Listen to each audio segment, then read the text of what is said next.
Independent Electoral and Boundaries Commission has gazetted campaign spending limits for candidates seeking elective office in the 2027 general election.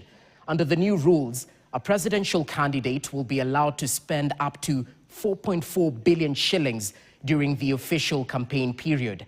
The commission says the limits are aimed at curbing excessive spending, promoting fairness and enhancing transparency in elections. Our reporter Violet Auma has the details. The race to State House and other elective offices in the 2027 general election will be governed by strict campaign spending limits after the Independent Electoral and Boundaries Commission published the maximum amount candidates can spend. A presidential candidate will be allowed to spend up to 4.44 billion shillings, while a political party fielding candidates nationwide will have a spending limit of 17.7 billion shillings. County-level spending limits for governors, senators and women representatives will vary depending on population and land size. Turkana has the highest ceiling at 123 million shillings, followed by Nairobi at 117.32 million shillings, Marsabit at 114.8 million shillings, and Wajir at 103.75 million shillings.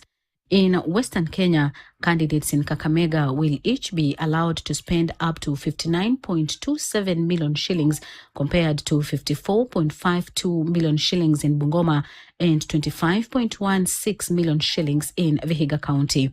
Among the lowest county-level campaign spending limits is Lamu at 21.91 million shillings, Tharaka Nithi 23.14 million shillings, Elgeyo Marakwet 25.14 million shillings, and Nyamira at 25.98 million shillings. Members of Parliament will have constituency-specific spending limits, while MCA candidates will be allowed to spend between 3.38 million shillings and 6.17 million shillings, depending on the ward. Candidates and political parties will also be required to operate a designated campaign bank account, keep proper financial records, and submit expenditure returns to the Commission for audit.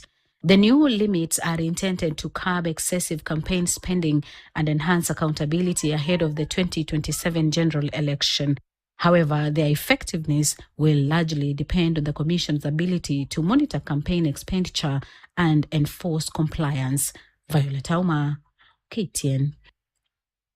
Now, the Ethics and Anti-Corruption Commission